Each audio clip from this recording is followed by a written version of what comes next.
Hey everyone, welcome to another video. Today we're going to cover issue number 13 of X-Men Red, which was written by Al Ewing. But before we dive into the story, I want to ask you a favor. If you enjoy this video, please leave a like and a comment to help the channel grow. So since Arakko's relocation to the planet Mars and Storm's ascension to the ruling council of the Great Ring, the culture of Arrakko has undergone a monumental shift. No longer at war for the first time in decades, Arakki mutants have slowly begun to lower their ever-ready weapons and begun to consider what life during peace might be like for them should they choose to embrace it. However, not all Arakki are willing to put down their arms and throw away what they view as traditional Arakki values. Least of all Genesis, former wife of Apocalypse and current wielder of the Staff of Annihilation. Under her leadership, there will be war, even if she has to draw first blood herself. So with that out there, this issue opens up with a new arrival to the Great Ring, by the name Lycon the Balanced One, and the seat he is filling is the seat of stalemate. But just as he was doing his introductions out of nowhere, a dagger came flying through the air and lodged itself right inside his eye. Now it is discovered that Lotus does this often to test newcomers to see if he was worthy of the seat. So with that out there, Storm tells Lycon to have a seat, for they have more pressing business to attend to. Which Kobet doubles down on, by saying they only have 8 seats filled and they are still missing the Seat of Dreams. And on a side note, I'm happy Kobet was able to win his challenge and gain a seat on the Great Ring. Now for those who don't know, this was mentioned back in issue number 11 of X-Men Red that he was going for the position. But anyway, given back to the story, Kobet then hands the floor over to John Ironfire, where the former First of the 100 tells the story that leads up to this point. He goes on to speak on how Genesis and her forces overtook the White Sword, but before she was able to do so, Blue decided to free John Ironfire from his 100th and bestowed him the Ivory Blade, Purity, because apparently if she was to take the blade then that would spell the end. Now this was a shock to the Great Ring, because they were under the assumption that the Annihilation Mask was destroyed. But that was when John Ironfire informed them that the mask was not destroyed, but instead converted into a staff. And as a staff, the power seems to be extremely potent. But just as he was saying this out in the distance a figure approaches, for Genesis arrived on the scene alone, and without her armies and her horsemen. And when she gets there, Genesis stood surprised by her welcome, because before her stood a shell of the greatest army that ever lived, for the bones of her people littered the floor in the Great Ring before her was lessened. And if she was weak enough for tears, she would have shed them for how far the great Arrakko had fallen. So with that said, Genesis and her staff quickly went to work and started to manipulate those around them by asking Oracereta, the Iron Gaze, why did he allow the lies of Storm to spread among their people? Which was further pushed by the whispers of the staff, for its ability was slowly turning people towards its will. And to make things worse, she goes on to dismantle John Ironfire credibility to the Great Ring by pointing out his servitude to the White Sword as well as the Ivory Spire. She also speaks about how death is a daily sacrament for them and rebirth is their nightly religion, and it should be of no surprise that they are trying to stir up a civil war between them. And then she goes on to say even the lessened Great Ring should be able to notice that John is crazy and the 100th Asylum sees the demons as their equals. Which is something that greatly offends her. But John have had enough and pointed out how the demons turned up in their time of need to fight, when Genesis and her forces never came. So despite some telling him to remain silent, he refused to back down. He continued to speak by asking if they even know why they call it the Ivory Spire in the first place. Because he then discloses that they didn't spin the ivory from thin air, for they weren't fancy mutants with fancy gifts. But instead they built it from their bones.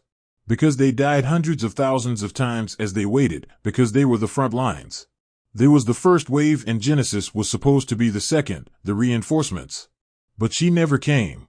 So in John's words, yes, he died every day holding off the enemies because Genesis left them to die. So the real question should be, where the heck was she during all of this? So just as John was breaking apart her argument and pointing out her cowardness, she quickly pivots to how the White Sword Hundreds was too weak to finish the job alone and needed reinforcements to win. And then she goes on to continue to assassinate his character by asking the Great Ring if they will allow this grubby little nobody to address them in this manner. And before Ironfire could reply, Genesis uses her mutant ability to restrain and gag him because she wanted to hear the Council's excuses. So with that said, her next target was Sabuna, and in no time at all, that staff quickly went to work. with Genesis telling Sabuna that the strong survive and the weak do not, for if they did, they would be strong. Thus life is a test. But how can one pass the test if another person takes it for them, and how can they in turn be strong if someone else fights for them? Because at the end of the day, their mutant weapons define them, and their feats of power place them in a glorious eternal hierarchy where they may rise and fall. So how can they truly win if none loses, and how can we truly thrive if there are none beneath us? So with that said, Storm was not having it because she interrupts her and asks if this is what we are. Is that what we fought for through the millennium? What you stood against Annihilation for, just to hold the same power in your own hands, is that all we can be?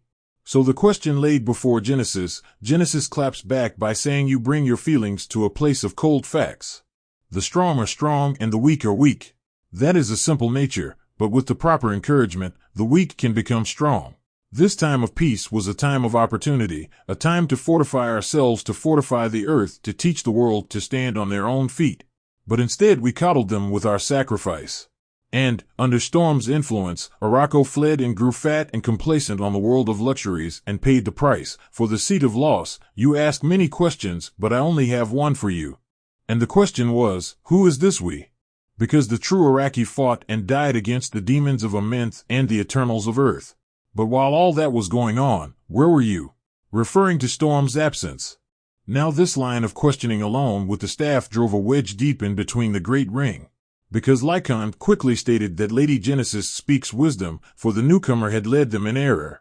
But Kobat was not as easily swayed by Genesis' words, for he goes on to say that he is not going to sit back and hear this slander, because he faced Storm in the circle previously, and she prevailed. And on top of that, she was instrumental in caging Uranos. Now this feat was nothing in the eyes of Genesis, for she stated that Storm didn't kill him, and as for her being instrumental in taking Uranos down, that means nothing. Because if Storm truly wanted to be respected, then she would have finished him off alone. Instead, she leaned on humans and dying old men to get the job done. So Genesis goes on to say, please forgive her, if she doesn't want to take a personal endorsement of character from one who wept like a child over a single death. So the insult out there, Storm quickly interferes and yells out enough as a bolt of lightning hits the ground at the feet of Genesis. And on a side note, I like how the staff say little things that slightly nudges people's actions in the way that it wants. Like in this occasion, the staff said Miss and Storm did just that, sending the bolt to Genesis' feet. But anyway, Genesis reply with enough indeed, because a crying child is sitting in her seat. That is an insult against her person, which is something she will not tolerate. So with tensions high, Genesis took the opportunity to challenge Kobat for his spot on the Great Ring. So in true Arakko fashion, Kobat is unable to turn down a challenge, even if it is a losing one. So in no time at all, Kobat rose to his feet and let it be known that this will be their circle and all around will be their witnesses and none will interfere. So with the challenge accepted, the staff does its duty in nudging Kobat to lose the fight by whispering that he will lose and he will die. So with things looking bad for Kobat's future, John Ironfire breaks free of his restraints and claims prior challenge, for he was here first by 1,000 years. So in an epic war cry, John lunges towards Genesis with purity in hand and yells out for the spire, for the 100. And just as the blade was coming down, the staff whispers miss, and John does just that. Which was a grave mistake, for now Genesis has the blade in hand, and to make it worse, she claims it as her non-mutant weapon in her challenge with Kobat. So with everything going chaotic, Storm stood and declared that she will not allow this to happen. But before she could act, Sabuna stops her while under the influence of the staff and states that Genesis is right, and it would not allow her to sully their most sacred traditions. And have them turn their back on all they have ever been to embrace her soft ways. Sabuna then goes on to say she has blinded them with her honey words long enough. So in a twist, Sabuna challenges Storm for the right to rule. Which was exactly what Genesis wanted to happen, for the staff whispers fight. And just as it commanded, Storm geared up for a fight and asked Sabuna if that is what it truly wanted, to be ruled by the strong, and if it wanted a world without mercy or pity. If so, then she will show it that world, and give it to Sabuna as a gift. She will show Sabuna what happens when the ocean and its blood becomes a tempest.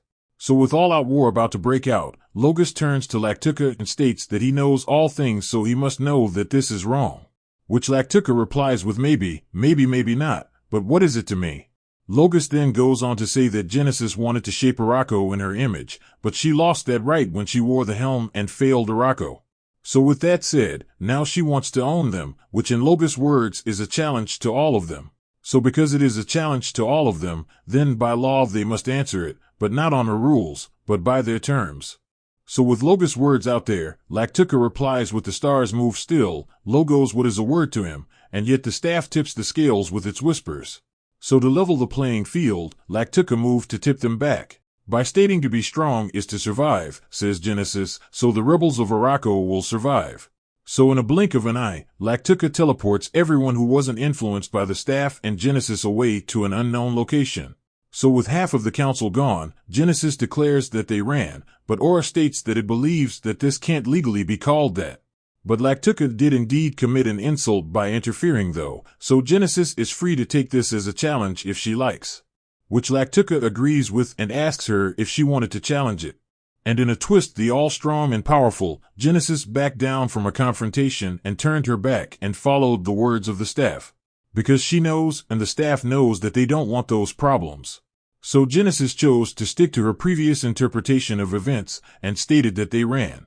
Then goes on to say you may not know what you call it, but I know what I saw. Which was weakness displayed as cowardice. And under storm rule you all have lived at the whim of the weak for too long. Peace and prosperity have cuddled you. And those bones show the price, but those days are done. The rightful rules have returned, and when the true mutants of Arakko march to war, they will march under my banner. So with that said, the stage is set and the civil war is on. With the help of Laktuka, Storm, and her loyalists were able to avoid near defeat. Now I'm not saying in a fair fight Storm may or may not be strong enough to win, but what I am saying is that the staff influence is a huge factor in all of Genesis matches. And let me just say this, for Genesis to be all about power and strength, she relies on the staff a whole lot to win. And when it comes to Laktuka, that character is apparently extremely powerful, and someone to watch down the line. And on a side note, I would love to see Storm call in her favor with the Eternals and use Uranos for that 1 hour. Because with Genesis's massive army, and the massacre at the Hellfire Gala, mutants will need to start making big moves to come out on top. But anyway, down in the comment section below let me know your thoughts about this issue and what predictions you could have moving forward.